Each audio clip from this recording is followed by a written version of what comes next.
माझ्या मागे आपण एक घोषणा द्यायची आहे. आगरी सेना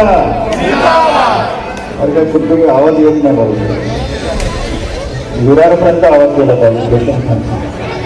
आगरी सेना. जेव्हा मनीषा ताई या ठिकाणी भाषण करत होते ते सुद्धा प्रेमाने काका काका सांगत होते आणि हेच खरं प्रेम आहे. कैलास पाटलांनी लहानपणापासून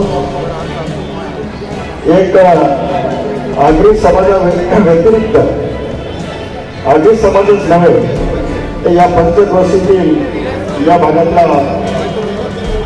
आगरी बांधव असेल किंवा आदिवासी बांधव असेल. टॉप 10 महाराष्ट्र न्यूज मध्ये आपलं स्वागत. आगरी सेना पालघर कार्यालयाच्या उद्घाटनाच्या वेळेला प्रमुख पाहुणे म्हणून पालघर लोकसभेचे खासदार राजेंद्र गावित आले होते. राजेंद्र गावित यांनी आपल्या भाषणाची सुरुवात आगरी सेना जय असं करत केलं. खरंच कुठेतरी आगरी समाजाची ताकद खासदार राजेंद्र गावित यांना कळलेली दिसते. असं असताना राजेंद्र गावित नेमकं काय म्हणाले पाहूया या बातमीच्या माध्यमातून. माझ्या मागे आपण एक घोषणा द्यायची आहे. आगरी सेना. अरे काय कुठे तुम्ही आवाज येत नाही बरोबर, विरारपर्यंत आवाज केला पाहिजे. आगरी सेना.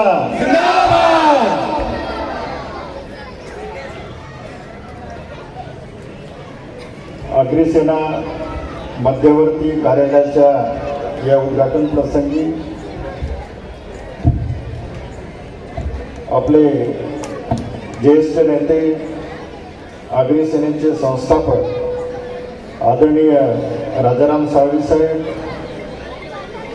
काँग्रेसचे ज्येष्ठ नेते आदरणीय विजयदादा पाटील,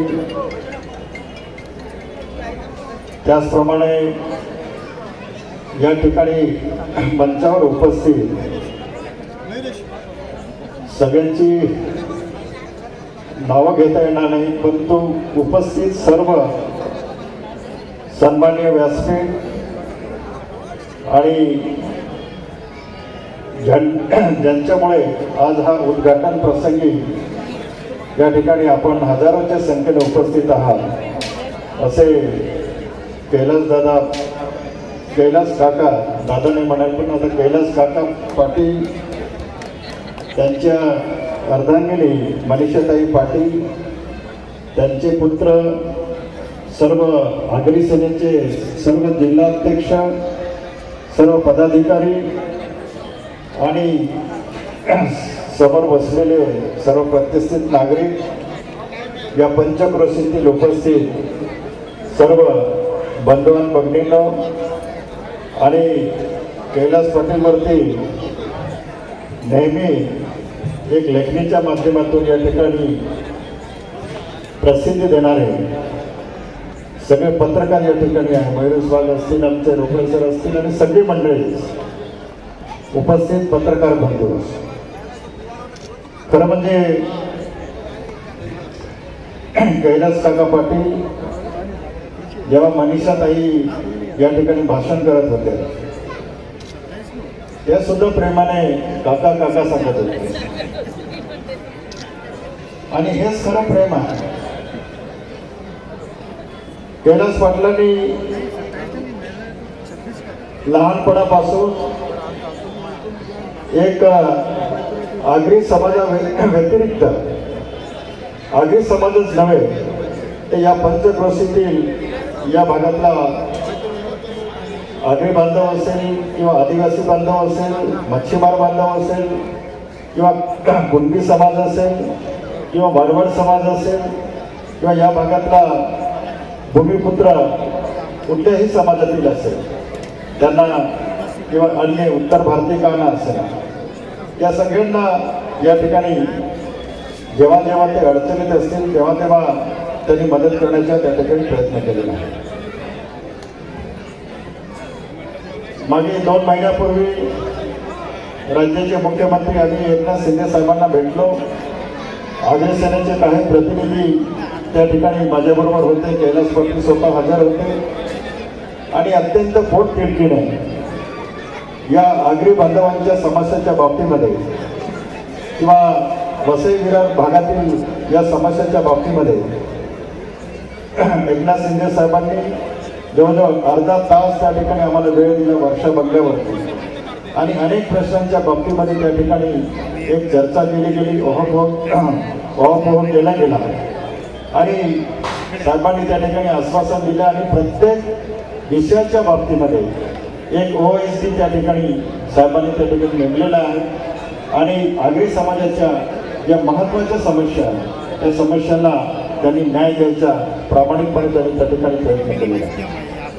माणूस किती वर्ष जगला यापेक्षा कसा जगला हे सगळ्यात महत्त्वाचं आहे आणि म्हणून कैलास पाटील हे प्रस्थापितांच्या विरोधामध्ये नेहमी जरी संघर्ष करत आले असते, मी त्यांना नेहमी सांगतो की कैलास, आपण तोंडात साखर ठेवावी आणि डोक्यावर बर्फ ठेवावी. तुम्ही खूप चांगलं काम करताय, कारण जो प्रामाणिकपणे काम करतो त्याच्या मनामध्ये कसल्याही प्रकारे भीती नसते. पण जेव्हा हे प्रामाणिकपणे काम करत असताना त्या ठिकाणी कधी कधी आपण धावपेच दाखवून त्या ठिकाणी काम करायचे असते.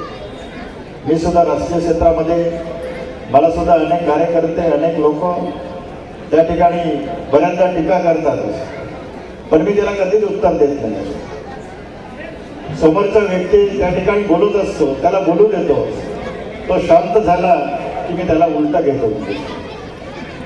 म्हणून कैलास आपण त्या पद्धतीने आपण जर काम केलं तर मला असं वाटतं की तुम्ही खूप चांगल्यामध्ये एक आगरी समाजामध्येच नव्हे तर या पंचक्रोशीमध्ये खूप चांगल्या प्रकारे आपण त्या ठिकाणी आपण नाव कमवू शकाल. प्रत्येक कर्तृत्वान पुरुषाच्या मागे एक कर्तृत्वान स्त्रीचं मोठं योगदान असतं आणि म्हणून मनुष्यातही नेहमी कुठल्याही कामामध्ये किंवा कुठल्याही अडचणीमध्ये कैलास काकांच्या पाठीशी असल्यामुळे आज खऱ्या अर्थाने कैलास काकांचं काम जे हे एक समाजामध्ये एक अग्रगण्य म्हणून त्या ठिकाणी आपल्याला घेता येईल. कैलास काकांनी मागच्या वेळेस या पाण्याच्या संदर्भामध्ये आपल्याला कल्पना आहे की वसई विरार महानगरपालिका क्षेत्रामध्ये पाण्याचे अत्यंत दुर्भिक्ष या ठिकाणी टँकर लाभी मोठ्या प्रमाणात फोफावलेली आहे आणि सर्वसामान्य सोसायटी असतील किंवा अन्य आपल्या कॉलनी असतील, कोणाला 1.5 लाख, कोणाला 2.5 लाख रुपये अशा प्रकारे त्या ठिकाणी पाण्याचं त्या ठिकाणी त्यांना टेंडर भरावं लागतं आणि म्हणून अशा परिस्थितीमध्ये या ठिकाणी सर्वसामान्य जनतेला, कुठल्या नागरिकांना त्या ठिकाणी पाणी मिळालं पाहिजे आणि म्हणून राज्याचे मुख्यमंत्री आदरणीय एकनाथ शिंदे साहेब, उपमुख्यमंत्री देवेंद्र फडणवीस साहेब, उपमुख्यमंत्री अजितदादा आणि म्हणून यांच्या सहकार्याने या ठिकाणी 2019ला देवेंद्र फडणवीस ज्यावेळेस मुख्यमंत्री होते तेव्हा या ठिकाणी सूर्या प्रकल्प नदीमधनं येणारं जे पाणी आहे त्या पाण्याचं त्या ठिकाणी भूमिपूजन केलं होतं आणि या ठिकाणी 22 तारखेला जेव्हा पंतप्रधान नवी मुंबईला आले त्या नवी मुंबईच्या वेळेस त्यांच्या हस्ते या पाण्याचे उद्घाटन झालं. पण त्यापूर्वी महिना-दीड महिन्यापूर्वी या ठिकाणी अनेक संघटनांनी या ठिकाणी मयूरस्वार सुद्धा उपस्थित आहे, त्याने सुद्धा अनेक मोर्चे काढले, अनेक पक्षाने मोर्चे काढले, आगरी सेनेने सुद्धा सतत त्या ठिकाणी संघर्ष करत राहिले आणि या ठिकाणी काही महिला भगिनींचा जो सत्कार केला गेला, मी येण्याच्या अगोदर त्यांचा सत्कार केला गेला, या भगिनीने सुद्धा त्या ठिकाणी खासदार राजेंद्र गावित यांनी दिलेले संकेत नेमके काय असतील? खरंच कुठेतरी खासदार राजेंद्र गावित यांना आगरी समाजाच्या मताची ताकद कळलेली दिसून येते. असं असताना आगरी सेनेच्या कैलास पाटलांचा पाठिंबा जर मिळाला नाही तर कुठे ना कुठेतरी विजयाची वाटचाल थांबेल. म्हणूनच कुठे ना कुठेतरी खासदार राजेंद्र गावित सातत्याने कैलास पाटील यांचं काम करत असतात. कैलास पाटील जे बोलतात ते करताना आपल्याला करत असताना दिसतात. असं असताना या सर्व विषयावरती आपलं मत काय आहे कमेंटच्या माध्यमातून आपली प्रतिक्रिया आम्हाला नक्कीच कळवा. चॅनलवर जर नवीन असाल तर कृपया करून टॉप 10 महाराष्ट्र न्यूज चॅनलला लाईक, सबस्क्राईब आणि शेअर करायला विसरू नका. Top 10 Maharashtra news, Vasai Virar.